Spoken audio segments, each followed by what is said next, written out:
Good morning student. अज वाला अपना टॉपिक आ scientific management. Scientific management of principle एक टॉपिक के आप पहला भी किए हुए हैं, जिहदे विच ओनली आप प्रिंसीपल किए सी साइंटिफिक मैनेजमेंट दे एंड टैकनीक कीतियां सी। कुछ टॉपिक जो अपने रह गए सी, तो आप सैकेंड पार्ट दे विच डिस्कस करते हैं साइंटिफिक मैनेजमेंट। तो फस्ट आप इंट्रोडक्शन देखते हैं साइंटिफिक मैनेजमेंट की। In the literature of the subject of management Henri Fayol and F.W. Taylor have specific place. सब तो पहला आप मैनेजमेंट के सबजैक्ट की गल करिए तो मैनेजमेंट के जो प्रिंसीपल दिते ने, दो परसन ने दिते ने। फस्ट हैनरी फ्योल के जो 14 प्रिंसीपल आ, नैक्सट आ गया अपने F.W. टेलर के principles. Main contribution of Henri Fayol is principle of management. जो principle of management Henri Fayol का मेन कॉन्ट्रीब्यूशन कि रहा, प्रिंसीपल ऑफ मैनेजमेंट के विच रहा। नैक्सट अपना वेरस main contribution of F.W. Taylor is the concept of scientific management. F.W. Taylor है जोड़ा, उन्होंने मेन कॉन्ट्रीब्यूशन साइंटिफिक मैनेजमेंट से रहा। तो अज आप कर रहे हैं साइंटिफिक मैनेजमेंट जो कि F.W. टेलर का। Taylor who was a mechanical engineer by profession. Taylor कौन सी? जो कि मकैनीकल इंजीनियर सी प्रोफैशन के अकॉर्डिंग। ठीक है जी।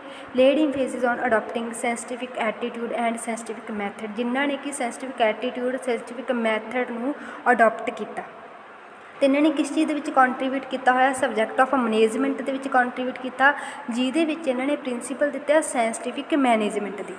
दो परसन है सबजैक्ट ऑफ मैनेजमेंट के कॉन्ट्रीब्यूट करने वाले। हैनरी फ्योल आ, Henri Fayol principle of management के कॉन्ट्रीब्यूट करते हैं। बट अगर आप F.W. टेलर की गल करिए तो कि करते अपने साइंटिफिक मैनेजमेंट के। अज आप साइंटिफिक मैनेजमेंट की गल करांगे, ओनली ये F.W. टेलर बारे ही गल होएगी। What is scientific management? Scientific management की है?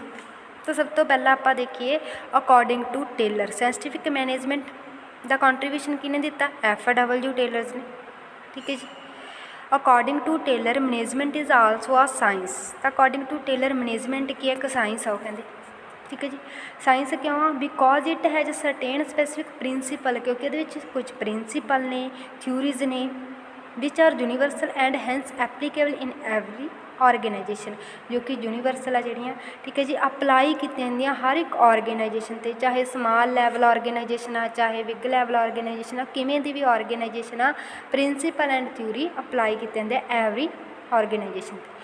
According to F.W. Taylor, F.W. Taylor के अकॉर्डिंग उन्होंने की किया? The same principle can be applied with equal force to all social activity. Apply की कहते इक्वल फोर्स के नाल आल सोशल एक्टिविटी से। तो क्या according to F.W. Taylor, F.W. Taylor की कहता? कहते जो प्रिंसीपल आ वो अप्लाई किए जाते हैं सोशल एक्टिविटी से इक्वली वे दे नाल। ठीक है जी। तो मेन जो अपना टेलर सी F.W. टेलर, उन्होंने की किया सी? यूज़ किया सी रूल ऑफ थंब की जगह रिप्लेस करता सी ट्रायल एंड हैट मैथड, इन्हों यूज़ किया सी। तो कौन सी? F.W. टेलर, जिन्होंने साइंटिफिक मैथड को अडोप्ट किया, फॉलो किया। और उन्होंने अडोप्शन कादे लई सीगी? वर्किंग नूं सक्सैस बनाउण दे लई। ऑर्गेनाइजेशन के आप वर्क करते हैं, वर्किंग एक्टिविटी में किमें सक्सैस कर सकते हैं? तो मेन उन्होंने अडोप्ट किया इस मैथड को सक्सैसफुल होने के लिए। तो इसे अपना साइंटिफिक मैनेजमेंट की है? साइंटिफिक मैनेजमेंट एक साइंस आ जिहदे स्पैसीफिक प्रिंसीपल्स ने, थ्यूरीज ने, जिहड़े कि हर एक ऑर्गेनाइजेशन से अप्लाई किए जाते।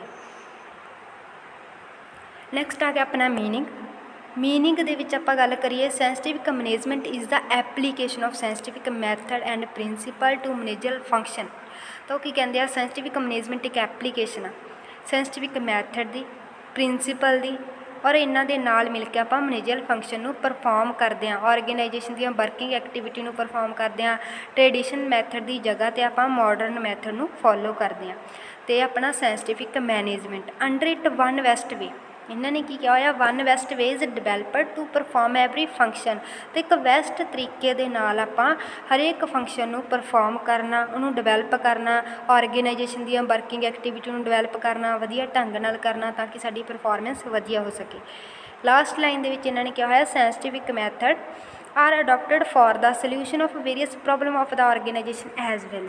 तो जो साइंटिफिक मैथड से क्यों बनाए गए, क्यों अडोप्ट किए गए, क्योंकि काफ़ी प्रॉब्लम आईयां सी। FW टेलर एक इंजीनियर सी, उन्होंने काम करते टाइम काफ़ी प्रॉब्लम आईयां, तो उन्होंने प्रॉब्लम का सोल्यूशन दे लिए उन्होंने साइंटिफिक मैनेजमेंट के प्रिंसीपल में अप्लाई किया। तो उन्होंने अपनी थ्योरी दी, ठीक है जी। क्यों थ्योरी दी सी? डिफरेंट प्रॉब्लम नूं सॉल्व करने के लिए उन्होंने सोल्यूशन की थ्योरी दी गई। तो मीनिंग दे विच आपां की गल करांगे, अगर आप सिंपली वे नाल करना होवे, साइंटिफिक मैनेजमेंट की आ साइंटिफिक जिहदे विच साइंटिफिक मैथड प्रिंसीपल फॉलो किए जाते हैं। क्यों फॉलो करते हैं? ऑर्गेनाइजेशन दी वर्किंग एक्टिविटी नूं डिवैलप करने के लिए, और ये ट्रेडिशन मैथड नूं आपां रीप्लेस करते हैं। नैक्सट आ गया अपना definition according to FW Taylor. FW Taylor कौन है? जो साइंटिफिक मैनेजमेंट का फादर मन्निया जाता। Scientific management means knowing exactly what you want. तो की कहते हैं साइंटिफिक मैनेजमेंट का मीनिंग की आ FW टेलर के अकॉर्डिंग। तो की कहते हैं वट यू वांट, की चाहिए मेन टू डू, की करोगा, सिंग दैट दे डू, किमें असी कर सकते हैं बैसट वे दे नाल और चीपेस्ट वे दे नाल काम नूं करिए, एक्टिविटी नूं करिए और सस्ते वे दे नाल ही हो जाए, जल्दी हो जाए, ईजिली हो जाए। तो FW टेलर ने की किया होया डेफिनेशन दे विच, साइंटिफिक मैनेजमेंट एवें दी चीज़ आ कि ह्यूमन बींग करना की चाहता, किमें करेगा, किमें उहनूं बेस्ट ढंग नाल कर सकदा, चीपेस्ट वे दे नाल। सैकेंड परसन अपना अकॉर्डिंग टू पीटर ड्रकर ने डिफाइन किया होया साइंटिफिक मैनेजमेंट नूं। Scientific management is the organise study of work. Scientific management की आ एक ऑर्गेनाइज की गई आ, वर्क के उपर स्टडी की, काम के उपर स्टडी की है। पीटर ड्रकर कहता साइंटिफिक मैनेजमेंट एक वो चीज़ आ वर्क के उपर स्टडी करना, द एनालिसिस ऑफ वर्क। तो आप स्टडी किमें करांगे? यदि पहला स्टडी करांगे, एनालाइज करांगे वर्क का, ठीक है जी। एनालाइज किमें करांगे? सिंपलेस्ट मैथड ਜਾਂ सिंपलेस्ट एलीमेंट किहड़े आ, और इनू सिस्टमैटिक इंप्रूवमेंट किमें कर सकते हैं वर्कर की परफॉर्मेंस। सॉरी इत्थे वर्ड गलत लिखा गया, परफॉर्मेंस आएगा एस की जगह पर एफ आएगा, परफॉर्मेंस ऑफ ईच एलीमेंट। तो किस चीज़ के अकॉर्डिंग टू पीटर ड्रकर के अकॉर्डिंग वर्क से स्टडी की जाती है, वर्क का एनालिसिस किया जाता। इन्होंने चीज़ों आप क्यों करते हैं? एलीमेंट में क्यों करते हैं? इंप्रूवमेंट कर ली परफॉर्मेंस की। नैक्सट आ गया अपना feature of scientific management. Features किहड़े ने? सब तो फर्स्ट फीचर अपना साइंटिफिक अप्रोच। साइंटिफिक मैनेजमेंट का फर्स्ट फीचर है कि साइंटिफिक अप्रोच। साइंटिफिक अप्रोच किमें आ? साइंटिफिक वे दे नाल असीं डिवैलप करना, साइंटिफिक वे नाल डिवैलप करांगे, मैथड नूं अडोप्ट करांगे, साइंटिफिक अप्रोच अडोप्ट करांगे। अकॉर्डिंग टू इट आपां इह कह सकते हैं ट्रू वर्क करना साइंस का, ट्रू साइंस ऑफ वर्क कि जी। साइंटिफिक अप्रोच की कहती है कि आप डिवैलपमेंट किमें कर सकते हैं? साइंटिफिक वे दे नाल। सैकेंड अपना रीप्लेसमेंट ऑफ ट्रेडिशनल मैथड। तो ये फीचर्स की आ कहते साइंटिफिक मैनेजमेंट अडोप्ट की गई आ ट्रेडिशनल मैथड नूं रीप्लेस करने के लिए, कि असीं पहलां वाले पुराने मैथड नूं फॉलो नहीं करना, उन्होंने रीप्लेस करना, उन्होंने जगह पर असीं नवीं टैकनीक्स लगा के वधिया एक्टिविटी करनी आ। Development of one best way, one best way की डिवैलपमेंट। तो ये फीचर भी है कि डिवैलपमेंट करता एक वैस्ट वे में। तो जो साइंटिफिक मैनेजमेंट आ किस चीज़ पर एफर्ट लगाते आ? जोड़ा अपना बहुत ज़्यादा वधिया तरीका गा उस ही एफर्ट लगाएंगे, एक वे दे नाल करनगे, एक वे नाल करन दे नाल वर्क अपना डिवैलप हो जाएगा। Doing every work, best way of doing every work, ठीक है जी। आप की कह सकते हैं best way of doing every work, best तरीके नाल करना हर काम, ताकि असीं अपने एफर्ट एक जगह पर लगाइए और उसकी डिवैलपमेंट कर सकीए। नैक्सट अपना बेस्ड ऑन स्ट्रिक्ट रूल्स। तो ये भी इन्हों के फीचर्स आ कि ये प्रिंसीपल्स फॉलो किए जाते हैं, थ्योरीज दी जाती साइंटिफिक मैनेजमेंट के द्वारा, डिटेल के स्टडी की जाती है, एनालिसिस किया जाता, तो स्ट्रिक्टली रूल इंप्लीमेंट किए जाते। नैक्सट है कंपरहेंसिव व्यू पॉइंट के नाल भी आप गल करते हैं। साइंटिफिक मैनेजमेंट एक कंपरहेंसिव व्यू पॉइंट मैनेजमेंट आ। कंपरहेंसिव किमें आ? क्योंकि जोड़े ऑल मैनेजर फंक्शन आ वो परफॉर्म करते हैं साइंटिफिक अप्रोच के नाल। जिन्ने भी मैनेजर फंक्शन परफॉर्म करना तो साइंटिफिक अप्रोच के नाल फॉलो करना। फॉर एग्जाम्पल आप कह सकते हैं ट्रेनिंग देनी आ, इंपलाय की सिलैक्शन करनी आ, तो वो भी असीं साइंटिफिक मैथड लगाने आ, तो इस करके इहनूं की कहांगे कंपरहेंसिव। नैक्सट है मैंटल रिवोल्यूशन। मैंटल रिवोल्यूशन भी होंगे ਮੈਂਟਲ ਰਿਗੂਲੇਸ਼ਨ ਕਿਵੇਂ ਹੈਗਾ, ਸਭ ਤੋਂ ਪਹਿਲਾਂ ਸਾਇੰਟੀਫਿਕ ਮੈਨੇਜਮੈਂਟ ਇਹ ਦੱਸਦੀ ਆ ਆਪਾਂ ਨੂੰ ਕਿ ਇੰਪੋਰਟੈਂਟ ਚੀਜ਼ ਕਿਹੜੀ ਹੈ, ਕਿਹੜੀ ਚੀਜ਼ 'ਤੇ ਅਸੀਂ ਜ਼ਿਆਦਾ ਧਿਆਨ ਦੇਣਾ। ਇੰਪਲਾਈ ਨੂੰ ਉਹਨਾਂ ਦੀਆਂ ਡਿਊਟੀਜ਼ ਦੱਸਦੀ ਆ, ਉਹਨਾਂ ਦੇ ਫੰਕਸ਼ਨਸ ਦੱਸਦੀ ਆ, ਉਹਨਾਂ ਦੀਆਂ ਪ੍ਰੋਬਲਮ ਕੀ ਆ, ਡੇਲੀ ਦੀਆਂ ਪ੍ਰੋਬਲਮ ਉਹਨਾਂ ਨੂੰ ਸੁਣਦੀ ਆ ਔਰ ਫਿਰ ਸੁਜੈਸਟ ਕਰਦੀ ਆ, ਹੈਲਪ ਕਰਦੀ ਆ ਟੂ ਡਿਵੈਲਪ ਕੋਆਪਰੇਸ਼ਨ ਨੂੰ ਡਿਵੈਲਪ ਕਰਨਾ, ਕੋਆਰਡੀਨੇਸ਼ਨ ਨੂੰ ਡਿਵੈਲਪ ਕਰਨਾ ਔਰ ਰਿਲੇਸ਼ਨ ਨੂੰ ਡਿਵੈਲਪ ਕਰਨ ਦੇ ਲਈ, ਜਿਹਦੇ ਨਾਲ ਕੀ ਮੈਂਟਲ ਰਿਗੂਲੇਸ਼ਨ ਹੋਏਗਾ। ਨੈਕਸਟ ਹੈਗਾ ਆਪਣਾ ਸਪੈਸੀਫਿਕ ਪ੍ਰਿੰਸੀਪਲ। ਤੇ ਵੀ ਇੱਕ ਫੀਚਰਸ ਆ ਸਪੈਸੀਫਿਕ ਪ੍ਰਿੰਸੀਪਲ। ਸਾਇੰਟੀਫਿਕ ਮੈਨੇਜਮੈਂਟ ਇੱਕ ਐਵੇਂ ਦਾ ਕੰਸੈਪਟ ਐਵੇਂ ਦਾ ਕੰਸੈਪਟ ਆ ਜਿਹੜਾ ਕਿ ਬੇਸਡ ਆ ਸਪੈਸੀਫਿਕ ਪ੍ਰਿੰਸੀਪਲ 'ਤੇ। ਕਿਹੜੇ ਪ੍ਰਿੰਸੀਪਲ? ਆਪਣੇ 4 ਪ੍ਰਿੰਸੀਪਲ ਦਿੱਤੇ ਹੋਏ ਆ FW ਟੇਲਰ ਨੇ, ਜੋ ਆਪਾਂ ਪਿਛਲੀ ਵੀਡੀਓ ਦੇ ਵਿੱਚ ਡਿਸਕਸ ਕਰ ਚੁੱਕੇ ਹਾਂ। 4 ਮੇਨ ਪ੍ਰਿੰਸੀਪਲ ਤਾਂ ਸਪੈਸੀਫਿਕ ਪ੍ਰਿੰਸੀਪਲ ਬਣਾਏ ਗਏ ਵੀ ਫੀਚਰਸ ਆ। ਇਹ ਨਹੀਂ ਕਿ ਆਪਾਂ ਕੋਈ ਵੀ ਰੂਲ ਵਗੈਰਾ ਫੋਲੋ ਕਰ ਲਈਏ, ਮੇਨ ਸਪੈਸੀਫਿਕ ਪ੍ਰਿੰਸੀਪਲ 4 ਬਣੇ ਆ, ਉਹਨਾਂ ਨੂੰ ਫੋਲੋ ਕਰਨਾ। ਨੈਕਸਟ ਆਪਣਾ ਸਪੈਸੀਫਿਕ ਟੈਕਨੀਕ।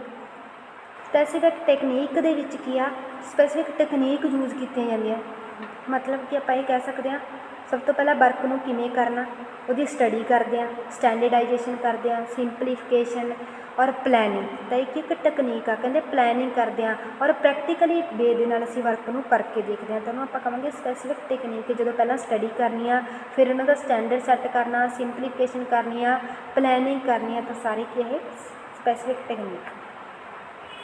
ਨੈਕਸਟ ਆ ਗਿਆ ਆਪਣਾ objective of scientific management. Scientific management ਦੇ ਆਬਜੈਕਟ ਕਿਹੜੇ ਨੇ? ਸਭ ਤੋਂ ਪਹਿਲਾ ਆਬਜੈਕਟ ਆਪਣਾ adoption of scientific method. Scientific method ਨੂੰ ਅਡੋਪਟ ਕੀਤਾ ਜਾਣਾ ਮੇਨ ਆਬਜੈਕਟ ਆ। ਸਾਇੰਟੀਫਿਕ ਮੈਥਡ ਸਭ ਤੋਂ ਪਹਿਲਾਂ ਆਪਾਂ ਇਹ ਕਹਿ ਸਕਦੇ ਜਿਹੜੀ ਸਾਇੰਟੀਫਿਕ ਮੈਨੇਜਮੈਂਟ ਆ ਉਹਦਾ ਮੇਨ ਆਬਜੈਕਟ ਇਹੀ ਹੁੰਦਾ ਕਿ ਅਸੀਂ ਸਾਇੰਟੀਫਿਕ ਮੈਥਡ, ਟੈਕਨੀਕ ਇਹਨਾਂ ਨੂੰ ਪ੍ਰੋਪਰਲੀ ਅਡੋਪਟ ਕਰੀਏ ਤਾਂ ਕਿ ਸਾਡੀ ਆਰਗੇਨਾਈਜੇਸ਼ਨ ਦੀਆਂ ਵਰਕਿੰਗ ਐਕਟੀਵਿਟੀ ਵਧੀਆ ਹੋ ਸਕਣ। ਨੈਕਸਟ ਆਪਣਾ ਇੰਪਰੂਵਮੈਂਟ ਇਨ ਐਫੀਸ਼ੀਐਂਸੀ। ਤਾਂ ਜੋ ਸਾਇੰਟੀਫਿਕ ਮੈਨੇਜਮੈਂਟ ਆ, ਐਫੀਸ਼ੀਐਂਸੀ ਨੂੰ ਇੰਪਰੂਵ ਕਰਨ ਦੇ ਵਿੱਚ ਇਹਦਾ ਮੇਨ ਆਬਜੈਕਟ ਆ, ਮੇਨ ਰੋਲ ਆ। ਪ੍ਰਮੋਟ ਕਰਦੀ ਹੈ ਇਹ use of scientific method. Scientific method ਨੂੰ ਯੂਜ਼ ਕਰਦੇ ਹਾਂ, ਟੈਕਨੀਕ ਨੂੰ ਯੂਜ਼ ਕਰਦੇ ਹਾਂ। ਕਿਉਂ ਯੂਜ਼ ਕਰਦੇ ਹਾਂ? ਕਿਸ ਪਰਪਸ ਲਈ ਯੂਜ਼ ਕਰਦੇ ਹਾਂ? ਆਰਗੇਨਾਈਜੇਸ਼ਨ ਐਫੀਸ਼ੀਐਂਟਲੀ ਵਰਕ ਕਰ ਸਕੇ। ਥਰਡ ਪੁਆਇੰਟ ਆਪਣਾ ਇਨਕਰੀਜ਼ ਇਨ ਪ੍ਰੋਡਕਸ਼ਨ। ਤਾਂ ਆਪਾਂ ਇਹ ਕਹਿ ਸਕਦੇ ਅਨਦਰ ਇੰਪੋਰਟੈਂਟ ਆਬਜੈਕਟ ਆ ਸਾਇੰਟੀਫਿਕ ਮੈਨੇਜਮੈਂਟ ਦਾ ਕਿ ਉਹਨਾਂ ਨੇ ਅਚੀਵ ਕਰਨਾ ਹੁੰਦਾ ਸਾਡੀ ਪ੍ਰੋਡਕਸ਼ਨ ਜ਼ਿਆਦਾ ਤੋਂ ਜ਼ਿਆਦਾ ਹੋਵੇ। ਕਿਸ ਚੀਜ਼ ਨੂੰ ਅਚੀਵ ਕਰਨਾ? ਇਨਕਰੀਜ਼ ਇਨ ਪ੍ਰੋਡਕਸ਼ਨ ਦੇ ਵਿੱਚ ਇਨਕਰੀਮੈਂਟ ਕਰਨਾ। ਤਾਂ ਉਹਦਾ ਅਚੀਵ ਆਏ ਆਬਜੈਕਟ, ਮਤਲਬ ਉਹਨੇ ਅਚੀਵ ਕਰਨਾ ਇਸ ਆਬਜੈਕਟ ਨੂੰ। ਕਿਹੜੇ ਆਬਜੈਕਟ ਨੂੰ? ਕਿ ਸਾਡੀ ਪ੍ਰੋਡਕਸ਼ਨ ਜ਼ਿਆਦਾ ਵਧੀਆ ਹੋਵੇ। ਪ੍ਰੋਡਕਸ਼ਨ ਜ਼ਿਆਦਾ ਵਧੀਆ ਕਰਨ ਲਈ ਸਾਨੂੰ ਕੀ ਕਰਨਾ ਪਊਗਾ? ਸਾਇੰਟੀਫਿਕ ਮੈਥਡ ਨੂੰ ਫੋਲੋ ਕਰਨਾ ਪਏਗਾ। ਨੈਕਸਟ ਆਪਣਾ ਆਬਜੈਕਟ ਰਿਡਕਸ਼ਨ ਇਨ ਕਾਸਟ। ਤਾਂ ਜੋ ਆਪਣਾ ਸਾਇੰਟੀਫਿਕ ਮੈਨੇਜਮੈਂਟ ਹੈ ਇਹਦਾ ਮੇਨ ਆਬਜੈਕਟ ਆ ਕਿ ਆਪਰੇਸ਼ਨਲ ਕਾਸਟ ਨੂੰ ਘੱਟ ਕਰਦਾ, ਰਿਡਿਊਸ ਕਰਦਾ। ਕਿਵੇਂ ਘੱਟ ਹੋਏਗਾ? ਸਾਇੰਟੀਫਿਕ ਮੈਥਡ ਦੇ ਥਰੂ ਘੱਟ ਹੋਏਗਾ। ਆਪਾਂ ਸਾਇੰਟੀਫਿਕ ਮੈਥਡ ਨੂੰ ਫੋਲੋ ਕਰਾਂਗੇ, ਕੰਟਰੋਲ ਟੈਕਨੀਕ ਨੂੰ ਫੋਲੋ ਕਰਾਂਗੇ, ਉਹਨਾਂ ਦੇ ਅਕੋਰਡਿੰਗ ਅਸੀਂ ਕਾਸਟ ਨੂੰ ਘੱਟ ਕਰ ਸਕਦੇ ਹਾਂ, ਰਿਡਕਸ਼ਨ ਇਨ ਕਾਸਟ। ਨੈਕਸਟ ਹੈ ਆਪਣਾ ਚੇਂਜ ਇਨ ਐਟੀਟਿਊਡ। ਤਾਂ ਇੰਪੋਰਟੈਂਟ ਆਬਜੈਕਟ ਹੈ scientific management the change in attitude of both manager the and employee. Manager ਅਤੇ ਇੰਪਲਾਈ ਦੋਨਾਂ ਦਾ ਐਟੀਟਿਊਡ ਚੇਂਜ ਹੁੰਦਾ। ਕਿਵੇਂ ਚੇਂਜ ਹੁੰਦਾ? ਮੈਂਟਲ ਰਿਗੂਲੇਸ਼ਨ ਦੇ ਅਕੋਰਡਿੰਗ, ਉਹਨਾਂ ਦੀਆਂ ਵਰਕਿੰਗ ਐਕਟੀਵਿਟੀ ਦੇ ਅਕੋਰਡਿੰਗ, ਉਹਨਾਂ ਦੀ ਸਕਿੱਲਸ ਦੇ ਅਕੋਰਡਿੰਗ ਉਹਨਾਂ ਦਾ ਐਟੀਟਿਊਡ ਹੈ ਜਿਹੜਾ ਚੇਂਜ ਹੋ ਜਾਏਗਾ। ਵੀ ਮੇਨ ਆਬਜੈਕਟ ਆ। ਨੈਕਸਟ ਹੈ improvement in quality. Another object of scientific management improvement in the quality of output. Quality means output ਵਧੀਆ ਹੋਣੀ ਚਾਹੀਦੀ ਆ। ਆਊਟਪੁੱਟ ਆ ਜੋ ਆਪਣੀ ਕੁਆਲਿਟੀ ਵਾਲੀ ਹੋਣੀ ਚਾਹੀਦੀ ਆ। ਕਿਵੇਂ ਹੋਏਗੀ? ਸਾਇੰਟੀਫਿਕ ਮੈਥਡ ਨੂੰ ਅਪਲਾਈ ਕਰਾਂਗੇ, ਟੈਕਨੀਕ ਨੂੰ ਫੋਲੋ ਕਰਾਂਗੇ ਤਾਂ ਸਾਡੀ ਕੁਆਲਿਟੀ ਵੀ ਵਧੀਆ ਹੋਏਗੀ। ਤਾਂ ਆਬਜੈਕਟ ਉਹਨਾਂ ਦਾ ਕੀ ਹੁੰਦਾ ਕਿ ਕੁਆਲਿਟੀ ਨੂੰ ਇੰਪਰੂਵ ਕਰਨਾ। ਨੈਕਸਟ ਆਪਣਾ ਆਪਟੀਮਮ ਯੂਜ਼ ਆਫ ਰਿਸੋਰਸਿਸ। ਤਾਂ ਇੱਕ ਸਾਇੰਟੀਫਿਕ ਮੈਨੇਜਮੈਂਟ ਦਾ ਆਬਜੈਕਟ ਇਹ ਵੀ ਆ ਕਿ ਅਸੀਂ ਆਪਟੀਮਮ ਯੂਜ਼ ਕਰਨਾ ਰਿਸੋਰਸਿਸ ਦਾ। ਠੀਕ ਹੈ ਜੀ। ਆਪਟੀਮਮ ਯੂਜ਼ ਦਾ ਮੀਨਸ ਕਲੀਅਰ ਹੋਏਗਾ ਕਿ ਜਿੰਨੇ ਵੀ ਆਪਣੇ ਕੋਲ ਰਿਸੋਰਸ ਆ ਉਹਨਾਂ ਦੀ ਕੋਈ ਵੇਸਟੇਜ ਨਹੀਂ ਕਰਨੀ, ਪ੍ਰੋਪਰਲੀ ਯੂਜ਼ ਕਰਨਾ। ਠੀਕ ਹੈ ਜੀ। ਵੇਸਟੇਜ ਨੂੰ ਕੰਟਰੋਲ ਕਰਨਾ, ਫਿਜ਼ੀਕਲੀ ਪ੍ਰੋਪਰਲੀ ਅਸੀਂ ਵਰਕ ਕਰਨਾ। ਜਿਹੜੇ ਫਿਜ਼ੀਕਲੀ ਹਿਊਮਨ ਰਿਸੋਰਸ ਨੇ ਉਹਨਾਂ ਨੇ ਪ੍ਰੋਪਰਲੀ ਵਰਕ ਕਰਨਾ ਔਰ ਜਿਹੜੀ ਵੇਸਟੇਜ ਆ ਉਸ ਚੀਜ਼ ਨੂੰ ਕੰਟਰੋਲ ਕਰਨਾ ਕਿ ਵੇਸਟੇਜ ਘੱਟ ਤੋਂ ਘੱਟ ਕੀਤੀ ਜਾਵੇ ਤਾਂ ਕਿ ਆਪਣਾ ਆਪਟੀਮਮ ਯੂਜ਼ ਆਫ ਰਿਸੋਰਸ ਦਾ ਜਿੰਨੇ ਰਿਸੋਰਸ ਲੈ ਕੇ ਆਉਂਦੇ ਉਹਨਾਂ ਦਾ ਪ੍ਰੋਪਰਲੀ ਯੂਜ਼ ਕਰਨਾ। ਪ੍ਰੋਪਰਲੀ ਯੂਜ਼ ਕਰਾਂਗੇ ਤਾਂ ਸਾਡੇ ਰਿਜ਼ਲਟ ਵੀ ਵਧੀਆ ਆਉਣਗੇ, ਕਾਸਟ ਘਟੇਗੀ, ਬੈਨੀਫਿਟ ਵਧਣਗੇ। ਨੈਕਸਟ ਆਪਣਾ cooperation, coordination and better relation. ਤਾਂ ਜੋ ਆਪਣੀ ਸਾਇੰਟੀਫਿਕ ਮੈਨੇਜਮੈਂਟ ਆ ਇਹਨਾਂ ਚੀਜ਼ਾਂ ਨੂੰ ਪ੍ਰਮੋਟ ਕਰਦੀ ਆ, ਕੋਆਪਰੇਸ਼ਨ ਨੂੰ, ਕੋਆਰਡੀਨੇਸ਼ਨ ਨੂੰ, ਬੈਟਰ ਰਿਲੇਸ਼ਨ ਕਿਹਦੇ ਵਿੱਚ ਬਣਾਉਂਦੀ ਆ? Employee and manager. ਆਰਗੇਨਾਈਜੇਸ਼ਨ ਦੇ ਵਿੱਚ ਇੰਪਲਾਈ ਅਤੇ ਮੈਨੇਜਰ ਦਾ ਰਿਲੇਸ਼ਨ ਬੈਟਰ ਹੋਣਾ ਜ਼ਰੂਰੀ ਆ। ਅਗਰ ਰਿਲੇਸ਼ਨ ਬੈਟਰ ਹੋਏਗਾ ਤਾਂ ਹੀ ਆਪਣੀ ਆਰਗੇਨਾਈਜੇਸ਼ਨ ਸਕਸੈਸਫੁਲੀ ਵਰਕ ਕਰ ਸਕੇ। ਨੈਕਸਟ ਆਪਣਾ ਇੰਪੋਰਟੈਂਸ ਆਫ ਸਾਇੰਟੀਫਿਕ ਮੈਨੇਜਮੈਂਟ। ਇਹਦੇ ਵਿੱਚ ਆਪਾਂ ਪ੍ਰਿੰਸੀਪਲ ਕਰ ਲਏ ਸੀਗੇ, ਟੈਕਨੀਕ ਵੀ ਕਰ ਲਏ ਸੀਗੇ ਲਾਸਟ ਦੇ ਵਿੱਚ। ਤਾਂ ਨੈਕਸਟ ਆਪਾਂ ਕਰ ਰਹੇ ਹਾਂ importance of scientific management.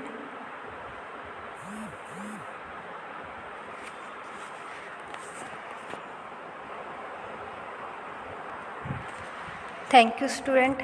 Next lecture ਦੇ ਵਿੱਚ ਆਪਾਂ ਕਰਦੇ ਹਾਂ ਇੰਪੋਰਟੈਂਸ ਆਫ ਸਾਇੰਟੀਫਿਕ ਮੈਨੇਜਮੈਂਟ ਔਰ ਉਹਨਾਂ ਦੀਆਂ ਕ੍ਰਿਟਿਸਿਜ਼ਮ ਕਿਹੜੀਆਂ ਕਿਹੜੀਆਂ ਨੇ।